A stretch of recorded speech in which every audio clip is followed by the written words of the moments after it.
QQQ는 오래 버티는 계좌의 중심이고 QLD는 버티는 사람에게 속도를 붙이는 엔진이고 TQQQ는 아무 때나 잡는 칼이 아니라 구조가 있는 사람만 꺼내야 하는 마지막 무기입니다. 그런데 이삭 토스트 매장들이 줄줄이 문을 닫는 과정을 보면 QQQ, QLD, TQQQ 투자자가 왜 무너지는지도 그대로 보입니다. 30년 동안 독보적으로 살아남은 브랜드가 있습니다. 한때 폐업률 1% 미만이라는 말까지 들었고 골목마다 학생들이 줄을 섰고 출근길 직장인들이 하나씩 사 먹던 브랜드였습니다. 그런데 2024년 말 기준 전국 매장 수는 894개까지 내려왔습니다. 상징 같았던 900개 매장 방어선이 무너진 겁니다. 작년까지만 해도 멀쩡히 장사하던 골목 매장이 어느 날 갑자기 셔터를 내립니다. 부동산 사이트에는 양도 매물이 올라오고 권리금을 낮춰도 새 주인을 찾기 어려워집니다. 이게 단순히 토스트가 맛없어져서 생긴 일이 아닙니다. 진짜 무서운 건 이 위기의 시작이 본사의 갑질이 아니라 본사의 착함이었다는 겁니다. 이삭 토스트는 가맹비를 강하게 받지 않았습니다. 광고비를 밀어붙이지 않았습니다. 인테리어 리뉴얼도 강제하지 않았습니다. 매달 정액 로열티 15만원 수준으로 점주의 부담을 낮췄고 점주가 판 만큼 가져갈 수 있게 했습니다. 프랜차이즈 업계에서 보기 드문 구조였습니다. 소자본 창업자에게는 기회였고 자영업자에게는 희망이었습니다. 그런데 시장은 착한 마음을 봐주지 않습니다. 코로나 이후 원재료가 올랐습니다. 양배추가 올랐고 계란이 올랐고 치즈가 올랐고 햄이 올랐습니다. 인건비도 올랐고 임대료도 버거웠고 배달앱 수수료까지 붙었습니다. 이삭 토스트는 서민의 토스트라는 이미지를 지키고 싶었습니다. 손님들이 부담없이 먹을 수 있는 가격을 지키고 싶었습니다. 하지만 점주 입장에서는 그 착한 가격이 마진을 깎는 칼이 되었습니다. 이게 투자에서도 똑같이 벌어집니다. 나는 QQQ를 오래 들고 가겠다고 말합니다. 나는 QLD를 장기적으로 모으겠다고 말합니다. 나는 TQQQ는 결국 오를 거라고 믿는다고 말합니다. 처음에는 이 믿음이 나를 버티게 해줍니다. 그런데 시장이 바뀌고 금리가 바뀌고 물가가 바뀌고 내 현금 흐름이 바뀌는데도 전략을 그대로 두면 그 믿음은 더 이상 원칙이 아니라 족쇄가 됩니다. 이삭 토스트가 가격을 제때 올리지 못해 점주들의 마진이 줄어든 것처럼 투자자도 레버리지 비중을 제때 조절하지 못하면 계좌의 체력이 빠집니다. 겉으로는 괜찮아 보입니다. 아직 QQQ는 무너지지 않았고 QLD도 언젠가 회복할 것 같고 TQQQ도 한 번만 반등하면 다시 살아날 것 같습니다. 그런데 현금이 없습니다. 추가 매수 여력이 없습니다. 하락장에서 손이 떨립니다. 계좌를 열 때마다 마음이 먼저 무너집니다. 진짜 위기는 마이너스 숫자가 아니라 다시 매수할 수 있는 힘이 사라지는 순간 옵니다. 이삭 토스트 가맹점의 2024년 연평균 매출은 약 2억 2,100만원 수준으로 알려져 있습니다. 월로 나누면 약 1,840만원입니다. 겉으로 보면 장사가 되는 것처럼 보입니다. 월 매출 1,800만원이면 나쁘지 않아 보입니다. 하지만 재료비가 37% 가까이 들어가고 임대료가 빠지고 인건비가 빠지고 배달 수수료가 빠지고 전기료와 카드 수수료까지 빠지면 이야기가 달라집니다. 한 달 내내 문 열고 하루 종일 계란 굽고 양배추 썰고 손님 응대하고 배달 주문까지 처리해도 손에 남는 돈은 300만원 초반까지 줄어듭니다. 문제는 여기서 끝이 아닙니다. 창업 비용은 보증금을 빼고도 1억 원 안팎이 들어갑니다. 인테리어 비용도 평당 300만원대가 들어갑니다. 매달 300만원씩 순수하게 남긴다고 해도 원금 회수에 최소 3년이 걸립니다. 하지만 현실에서는 매달 300만원을 온전히 모으기도 쉽지 않습니다. 갑자기 냉장고가 고장나고 직원이 그만두고 배달 수수료가 오르고 상권이 죽습니다. 그러면 회수기간은 4년, 5년으로 늘어납니다. 투자도 똑같습니다. 수익률만 보면 안 됩니다. 회복기간을 봐야 합니다. QQQ가 20% 빠지면 괜찮다고 말할 수 있습니다. 그런데 QLD는 더 크게 흔들립니다.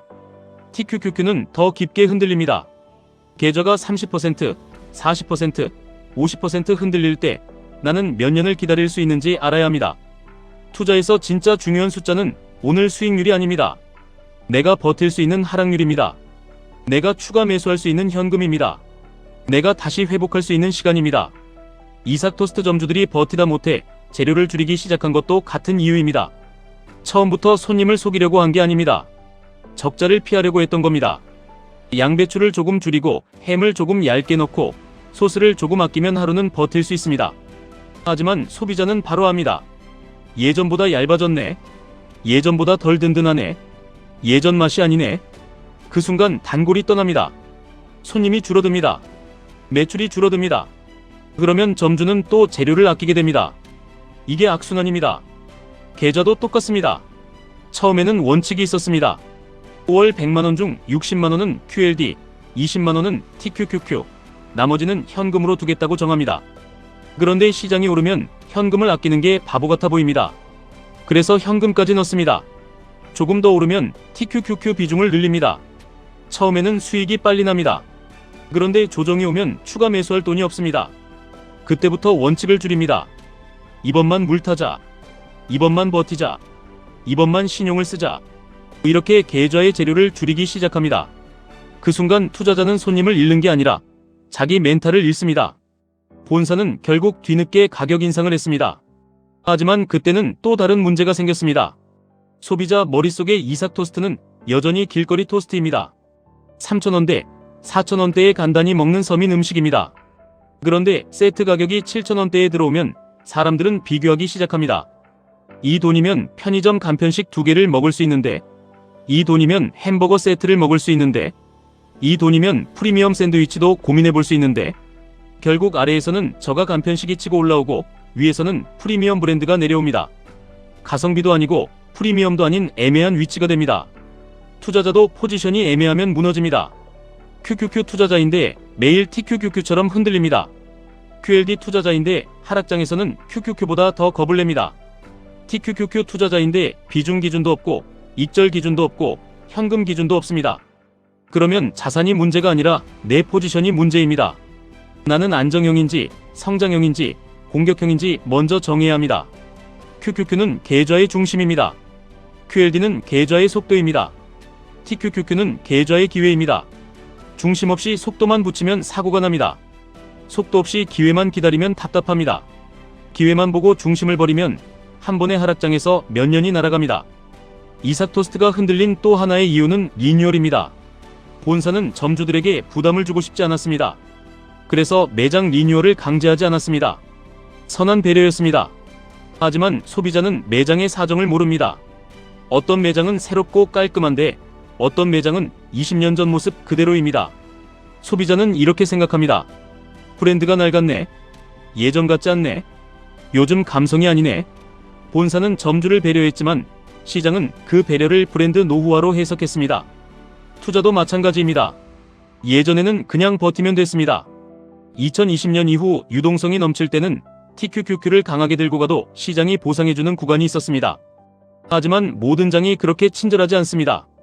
금리가 높고 물가가 버티고 경기 둔화 우려가 생기고 AI 기대감만으로 시장이 끌려가는 장에서는 비중이 더 중요해집니다. 예전 방식으로 돈을 벌었다고 해서 앞으로도 같은 방식이 통한다는 보장은 없습니다. 장기 투자는 방치가 아닙니다. 장기 투자는 계속 점검하는 겁니다. QQQ가 중심인지 봐야 하고 QLD가 과열됐는지 봐야 하고 TQQQ가 내 계좌에서 20%를 넘었는지 봐야 하고 현금이 최소한 다음 조정에서 움직일 만큼 남아있는지 봐야 합니다. 많은 분들이 묻습니다. 그럼 지금 QQQ, QLD, TQQQ를 팔아야 합니까? 아닙니다. 이 이야기는 팔라는 이야기가 아닙니다. 오래 들고 가려면 구조를 만들라는 이야기입니다. 예를 들어 월 100만원 투자자라면 매달 전액 TQQQ를 사는 건 너무 거칠 수 있습니다. 평소에는 QQQ나 QLD 중심으로 쌓고 TQQQ는 큰 하락에서만 제한적으로 쓰는 게 더 오래 갑니다. 최근 고점 대비 10% 하락에서는 QLD를 일부 삽니다. 15% 하락에서는 남은 현금의 절반을 씁니다. 20% 이상 밀릴 때만 TQQQ를 제한적으로 섞습니다. 그리고 TQQQ 비중이 계좌 전체의 20%를 넘으면 초과분은 일부 줄여 현금으로 돌립니다. 이건 겁먹어서 파는 게 아닙니다. 다음 기회를 살 돈을 만드는 겁니다. 진짜 고수는 상승장에서 더 많이 벌려고만 하지 않습니다. 상승장에서 다음 하락장을 준비합니다.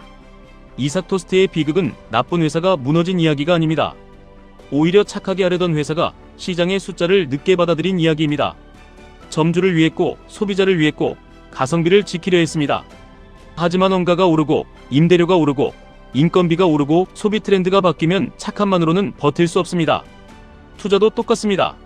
나는 믿음이 있으니까 괜찮다. 나는 장기 투자자니까 괜찮다. 나는 QQQ, QLD, TQQQ를 아니까 괜찮다. 이 말만 반복하면 위험합니다. 믿음은 필요합니다. 하지만 비중 없는 믿음은 무모함입니다. 현금 없는 확신은 공포가 됩니다. 기준 없는 TQQQ는 기회가 아니라 덫이 됩니다. 오늘 이삭 토스트를 보면서 우리 계좌도 같이 봐야 합니다. 내 계좌는 지금 오래 버틸 수 있는 구조입니까? 아니면 월 매출은 나오는데 사장이 먼저 지치는 가게입니까? 수익률은 있는데 현금이 없는 계좌입니까? 확신은 있는데 기준이 없는 계좌입니까? TQQQ가 오를 때는 내가 천재처럼 느껴지지만 내려갈 때는 내가 왜 샀는지조차 흔들립니다. 그때 나를 지켜주는 건 감정이 아닙니다. 미리 정해둔 숫자입니다. QQQ 비중은 중심으로 남겨두고 QLD는 꾸준히 쌓고 TQQQ는 조정장에서만 쓰고 현금은 절대 부끄러워하지 않는 겁니다. 현금은 놀고 있는 돈이 아닙니다. 현금은 다음 기회를 살 수 있는 산소입니다. 이삭 토스트가 30년을 버틴 힘은 착함이었습니다. 하지만 앞으로도 살아남으려면 착함의 숫자를 더해야 합니다.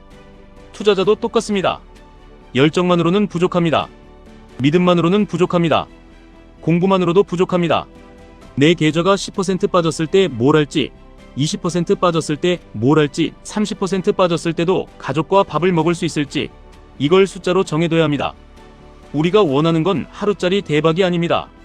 5년 뒤 10억을 향해 가는 구조입니다. 그 구조 안에서 QQQ는 버팀목이 되어야 하고 QLD는 추진력이 되어야 하고 TQQQ는 결정적인 순간에만 쓰는 카드가 되어야 합니다. 진짜 투자자는 하락장을 마치는 사람이 아닙니다. 하락장이 와도 문 닫지 않는 사람입니다. 진짜 부자는 한번 크게 먹는 사람이 아닙니다. 계속 살아남아서 다음 기회를 잡는 사람입니다. 오늘 할 일은 단순합니다. 내 QQQ 비중을 보세요. 내 QLD 비중을 보세요. 내 TQQQ 비중을 보세요. 그리고 현금 비중을 보세요. 지금 이 계좌는 30년 버틸 수 있는 가게입니까? 아니면 손님은 있는데 사장이 먼저 쓰러지는 가게입니까? 이 질문을 외면하지 않는 사람이 결국 오래 살아남습니다. 시장은 착한 사람에게 보상하지 않습니다. 시장은 구조가 있는 사람에게 기회를 줍니다. 지금까지 1분 투자 하이젠버그였습니다.